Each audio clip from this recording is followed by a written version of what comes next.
Sunday ngayon. Ayan ang simbahan ng Jehovah.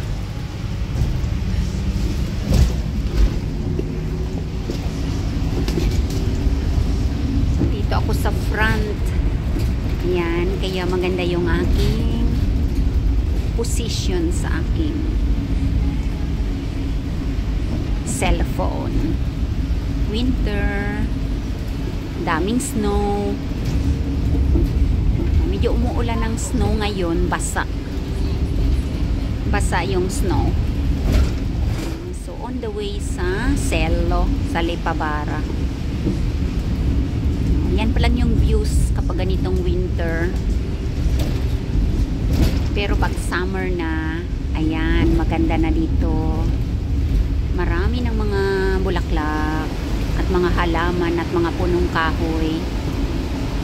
Ayan yung store kung saan nilalakad ko lang yan. Yan.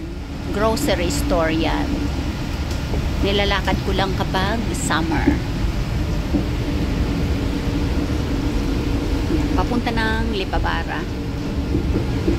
Medyo okay yung ano, yung hindi naman masyadong mataas yung minus degrees ngayong araw. Kaya lang basa yung snow na bumabagsak. Parang umuulan ng basa na snow, ranta. Masakit sa mata. Kumusta kayong lahat dyan? Sunday ngayon. Going to work ang Reyna K. Ngangabel. Double pay. No? Double pay tayo ngayon. Ay, ang ganda nung ano, roundabout. Yan, ang ganda ng snow. Bilog na bilog dyan sa gitna.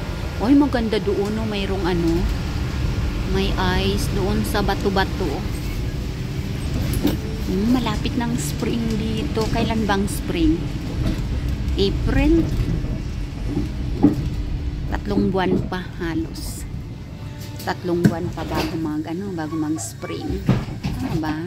February, March, April. Okay. Malapit. February hindi pa. So, March, unti-unti na yan. Tagtunaw. Tapos April, tagtunaw na. Yan, lahat ng mga snow na yan, matutunaw yan. Tapos, May, ayan, may mga grasses na. Actually, April, may mga grasses na kami sa kapaligiran. Sunday ngayon, walking day ng mga tao. Walking day ng mga pamilya. Ang ganda dun. Pwedeng magpulkamaki.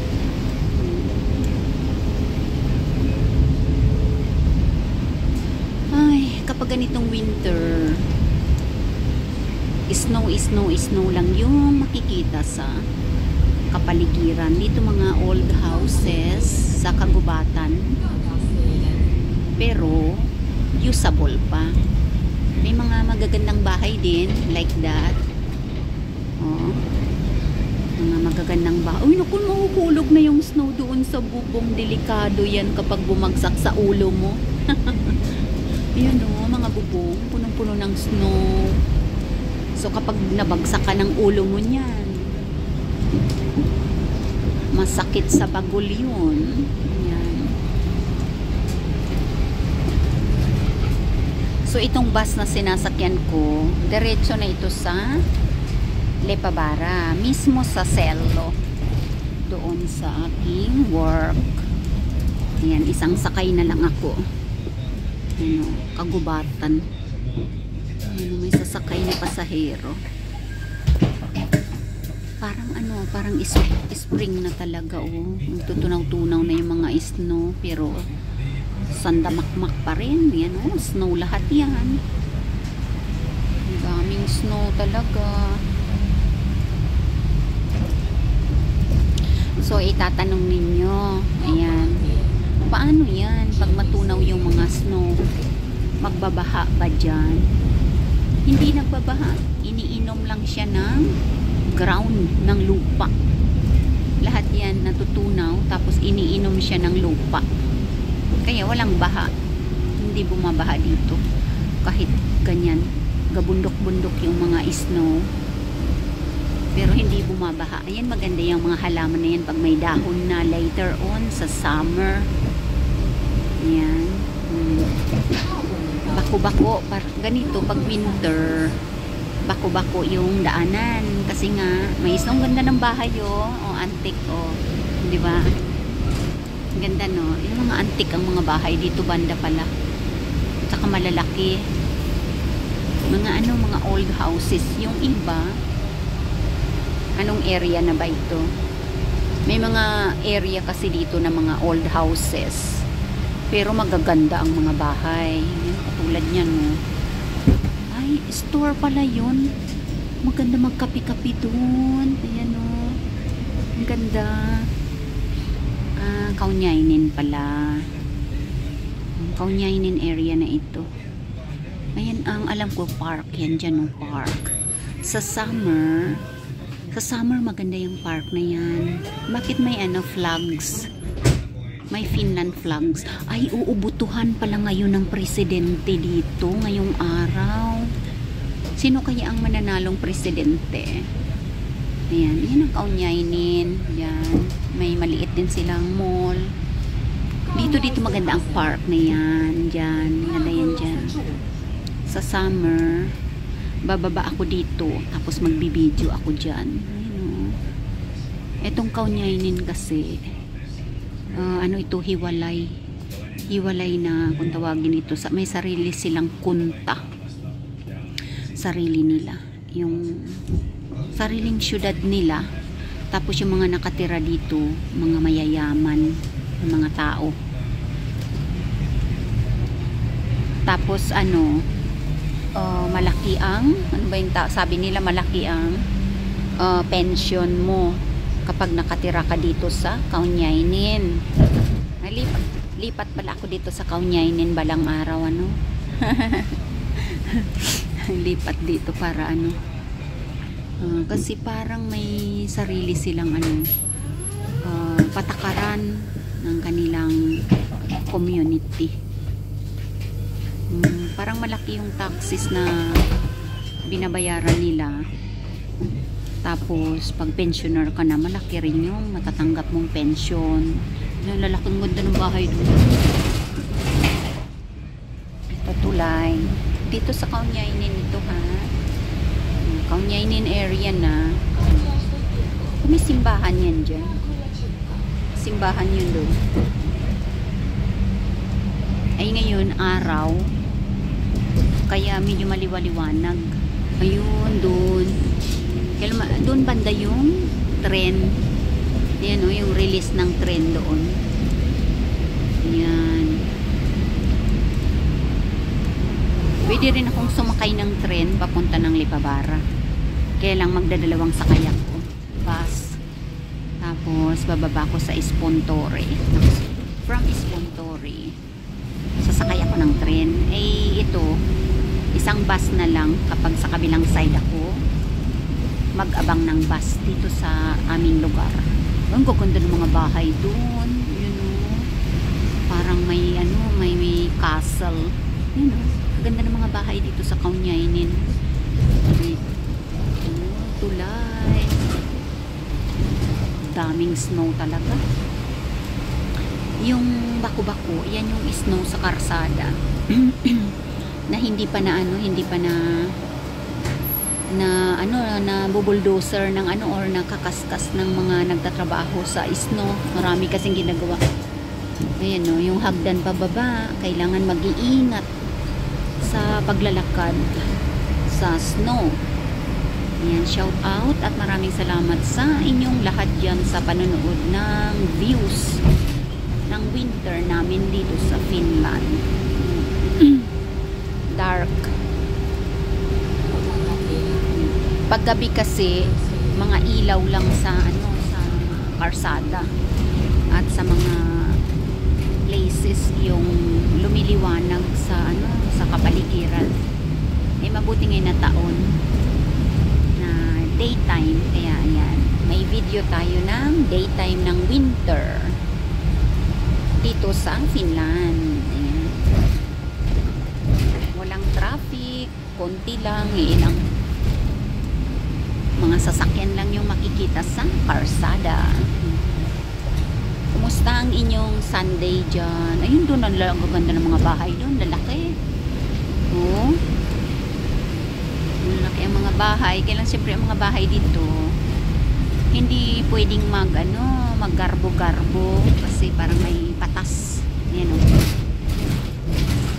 may low na yung bahay, ganito lang kataas, ganito lang yung laki.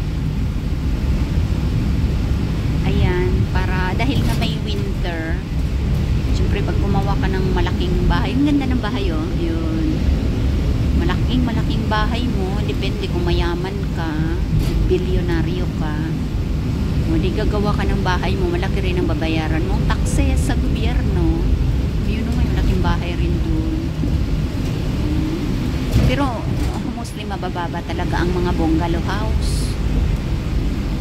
Hindi pwede yung matataas kasi nga yung snow sobrang dami. Eh kung buong winter snow ng snow, walang katapusang snow. Yung ganda ng bahay dun oh, kulay blue oh. Diba ang ganda. Eh ano, mapupuno yung bubungan ng snow, so mabigat yun. So kung malaki ang bahay mo, hirapan kang akyatin yun. Ang gaganda ng mga bahay dito, akyatin para linisin ang snow. Kaya yun o, mayroon dong maganda itong sa kagubatan o, meron silang cottage na maliit, playhouse, o di kaya yung lalagyan ng mga firewoods. Ayan, dito na, sana pupunta ito. Ay, ang alam ko, tumawid kami doon sa tulay na yun ni Bakling nung summer. Doon sa tulay na yun, nilakad namin papuntang Angry Bird Park. Yan, yung kagubatan pero may bahay. Ayun, ang laki ng bahay dun sa taas ng kagubatan. May bundok dun. Yan, so ito ang mapapanood ngayon. Sa summer naman, sa spring, mag-video din tayo dito para makumpara natin yung winter, spring, summer, autumn, 4 seasons na mga views dito sa on the way sa aking bagong trabaho. Ayun, karsada, walang ganong traffic. Ang ganda ng snow sa gitna taas. Yung karsada na malalaki, pinubudbura ng asin yan ng mga trabahador sa umaga pa lang, 24 hours. Binubudbura nila ng asin at saka hinuhugasan para hindi maging ice. Okay? Hindi maging ice, para hindi slippery sa hindi magiging slippery sa mga sasakyan. Ayan. Kaya dapat huhugasan yung karsada in the morning. 24 hours naman yan. Nagtatrabaho yung mga road workers. Hinuhugasan yung karsada tapos nilalagyan ng asin para matunaw yung mga ice. Ganyan. Sa mga liliit naman na karsada, sa mga walkways, lalagyan ng sands, gravel sands, para hindi madulas yung mga tao kapag naglalakad sila. So, stop, look and listen, traffic light, naka red light pa kami, magto-turn kami sa left. Sunday ngayon. Ito ang view, parang napakalungkot ano kayang building na yan dyan banda? Doon, malalaking mga building doon. Okay, turn na kami sa left. Jaran. Daming snow. Sana all. Ayan o, may sasakay. Kaya liliko natin yung camera. Oh, maganda yun. ice na dyan sa bato-bato.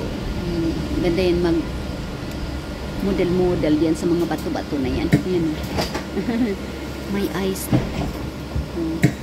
Yung mga bato-bato, may ano, may cover yan na bakal. Para in case na may accident or mabiyak yung bato-bato na yan. Hindi naman niya mabiyak. Solid stone. Ayun ang ganda. O yun. Ice. Ayan ang mga ice na nagpo-form sa Karakalyo na pala. Nagpo-form sa mga bato-bato. Tubig na dumadaloy na naging ice. Ang ganda tingnan. Pag day off ko, maglalakad ako sa mga gubat. Oh, maganda ng art ng orchids doon. Oh, wow, sana all. Oh, dito naman may construction. Kaya ang bibuilding nila dyan. Oh, may construction site. Baka magbibuilding sila ng bahay dyan. Bako-bako dito. Ay, may art din doon. Yun. Sino kaya ang nagpipainting ng art? Anong ganda oh? Ang tataas. Ayan, so thank you everyone dito sa construction site na banda. Yung aking video ngayon. Ayan. At i-end ko na dito. Mahaba na. Ayan. Panoorin nyo na lang ha. Thank you very much everyone for watching ng views namin dito sa Finland winter time. See you again next time and happy Sunday. Bye-bye.